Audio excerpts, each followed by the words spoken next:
I've got a lot of tires, and I need to replace or swap most of them. And the thought of having to spend $20 to $40 per tire hurts my head and my wallet. There's got to be a better way to do this. After all, I have a cat to feed. I know, I'll do it myself. I can't think of a single thing that could go wrong with that idea. So I headed to my local Harbor Freight. Surely they have the tools I need to DIY my own tires. Well, looky there. The Pittsburgh Manual Tire Changer. All of my wildest dreams are about to come true. $59.99. I remember when these things were like $40. I'll use one of their money-saving coupons. That'll help. Let's see what else they have in store. Ah, yes. The Pittsburgh 24-inch general-purpose tire iron. As a Cleveland fan, I take exception to the Pittsburgh name, but if it's going to help me save money, I suppose I can overlook it. The manual tire changer should be the ticket for me to remove and mount my own tires. There's just one thing. The amount of force I'll need to apply to the bar to get those tires off and on requires the tire changer to be bolted to the floor, or at least something very sturdy. I've seen guys get pretty creative with this, but I have an idea. And for me, it'll be free. My father-in-law has stacks of old pallets that he's not using. He said I could help myself to one of them, plus he had some leftover 1-inch plywood. Yowza, that's some heavy-duty plywood. This should really do the trick. Now it's time to build my own DIY tire changing station.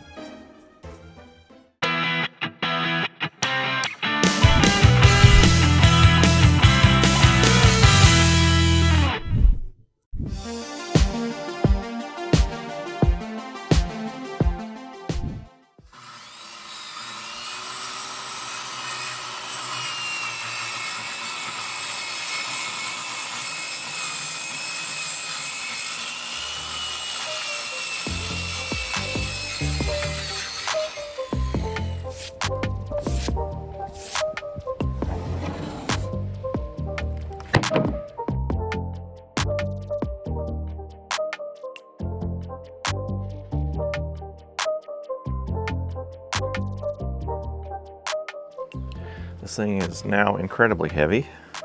You got an inch thick OSB, or that's exactly what you're going to get. I'm going to go ahead and mount this to the board. I went to our hardware store and picked up some lag bolts, washers, and nuts. Hillman M10 by 1.5 by 100. If my measuring skills are on point, then this should work. I've got another idea. I'm thinking about putting some caster wheels or something on the bottom so I can lift it up and just kind of push it and it'll roll. When I put this on here, I'm thinking about having this more towards one side so that you can put your tire on here, probably about like this. So I had my tire sitting on it. I've got plenty of space down here. I think I've got enough space around the back side of it. I made a pencil mark on the halfway point. So I got this thing pretty much centered. Looks pretty good with the micrometer. Okay, with that sitting about roughly where I want it, I'll go ahead and mark it.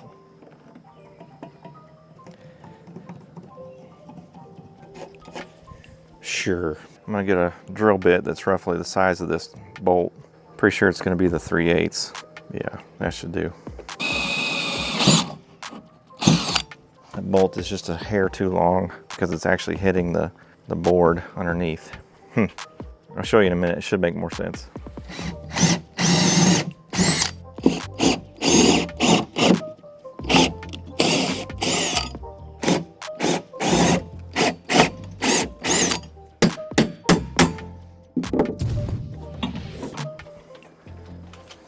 Oh yeah.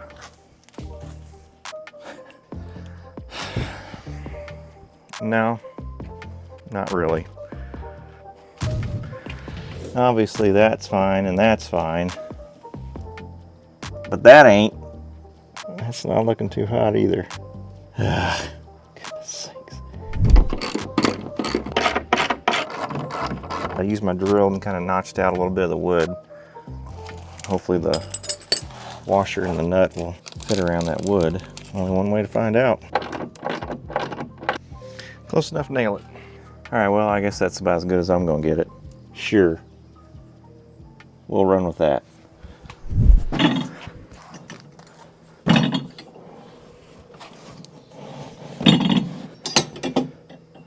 So there's plenty of room back here for the tire. There's room for me to be able to walk around, I think. Check out my new website, daninator.com. I've got Daninator logos, t-shirts, and several other automotive-related humorous or parody t-shirts. I've got hoodies, long sleeves, hats, stickers. Check it all out at daninator.com after the video. So this is my thought of where to put it to use it. I like how my sidewalk has this 90-degree angle. Set this puppy right in there so there's no twisting. It could possibly shift on the concrete. This ain't going anywhere.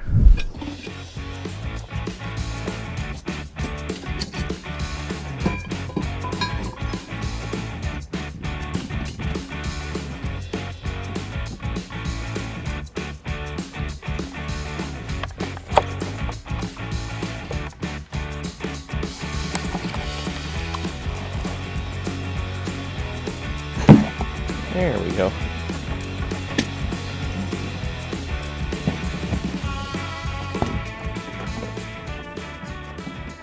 It's just all about finding that perfect leverage spot.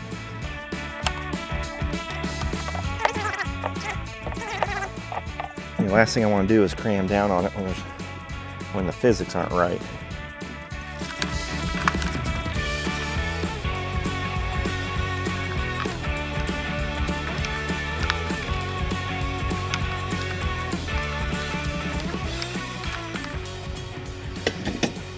This backside is being a little cantankerous.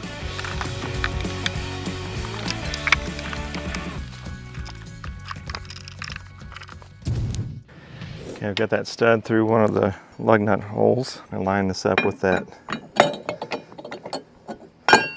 post. Slide that on there and twist it. And we'll use this to tighten it. Okay, that's on there snug. Oh, I thought it was. Apparently I didn't put that on right. Apparently I had that plate upside down. There, now the tire's not moving.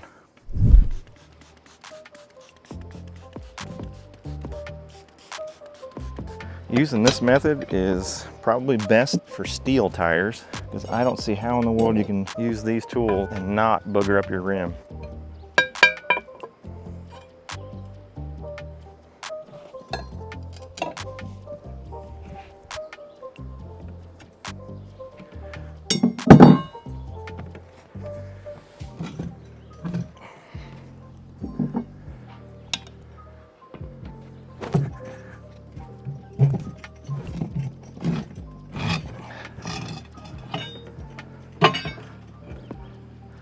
Man, that just ran right over the top of that aluminum rim. I do not like that. That just peeled the clear coat right off the edge of the rim.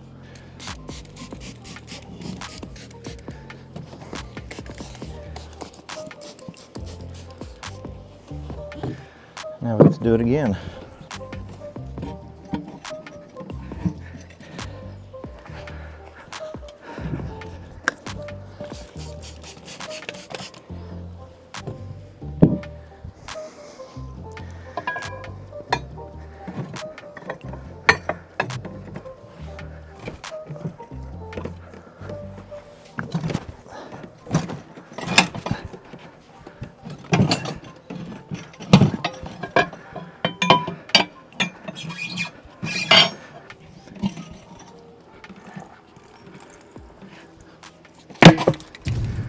The leverage this tool gives you is undeniable. I mean, you can definitely muscle tires off of rims with this thing. But boy, if you care about your rims at all, these are older rims. Clear coat's already coming off in several places. Anyway, they're kind of bubbling, corroding.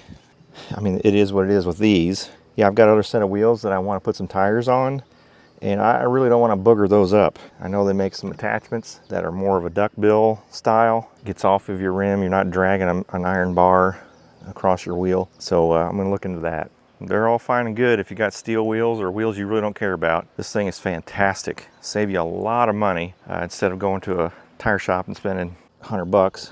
Tire pressure sensor broke off of this puppy. So that's the noise we were hearing inside the wheel. So these are the new tires we're putting on these rims. They are Pirelli's Scorpion All-Terrain. These were on clearance off of TireRack.com. Let's see how easily we can get this tire on the rim. Again, the soapy water is going to be our friend today. today.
Oh, I'm so close. There we go. Rim feels good on the inside. There's no buildup. There was never any fix flat in there or anything. All right, now it's time to throw some air in it.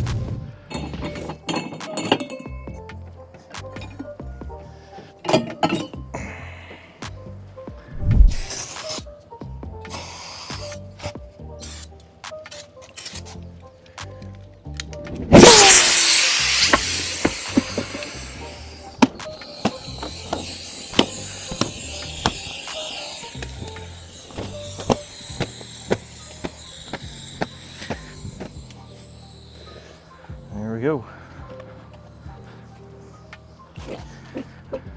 I believe I managed to keep my eyebrows.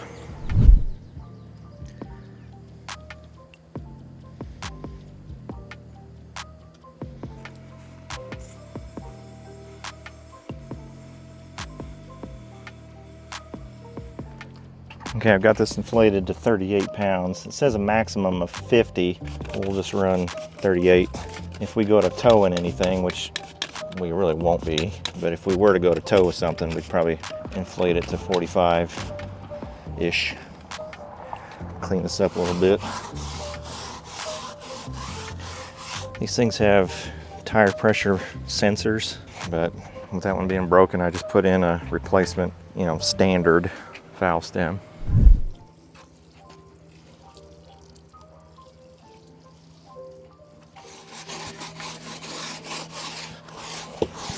So what's left to do is to balance these, and I bought a manual tire balancer off of Facebook Marketplace. It's an old vintage tire balancer. It's like one of those bubble balancers. We'll use that to balance this tire. Not too shabby. As far as the platform, it performed perfectly. I didn't have any issue with the tire changer moving on me. It does wobble a little bit on this uneven ground, but as far as physics and force and all that, it worked perfectly fine. It stayed perfectly still, and that's all I needed this thing to do. Well, this manual tire changer did exactly what it's designed to do. It took the old tire off the wheel and put the new tire on. But boy, is this thing rougher than a cob on your rims. If you're really interested in keeping your wheels nice, I wouldn't recommend using this manual tire changer as it's designed, because it's gonna booger them up. This design has been improved over the years. They have a rubber pad right here, and they've got another rubber pad down here where your wheel sits on the metal so it doesn't scratch your rim up that way. So that's nice. That's nice. This piece right here is also an updated design, so this doesn't harm your rim like the old Star version did. I don't know what they were thinking with that thing, but this thing's a much better design.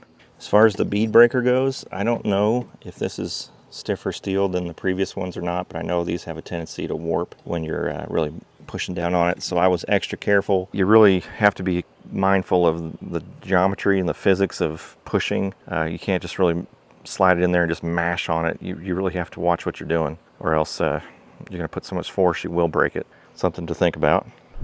It's going to have modifications so that you don't tear up your wheel, which is exactly what I'm going to do with this thing. I already have something ordered for this manual tire changer that should hopefully help keep that boogering up of the wheel from happening. So I'll make a video on that new accessory, but for what it is and what you pay for, it does get the job done, but at a price. So the next 3 wheels that we have to do for my son's car, we're going to be using that attachment. I'm not using this thing as is. Stay tuned for that video, but that's going to wrap it up for this one. It does get the job done. I'm very happy with how quickly I was able to do it. I tried manually changing the tires on my Plymouth using just the tire irons in my feet, and that worked out just fine, but it made me awfully tired and it was a little work. This made it a whole lot easier.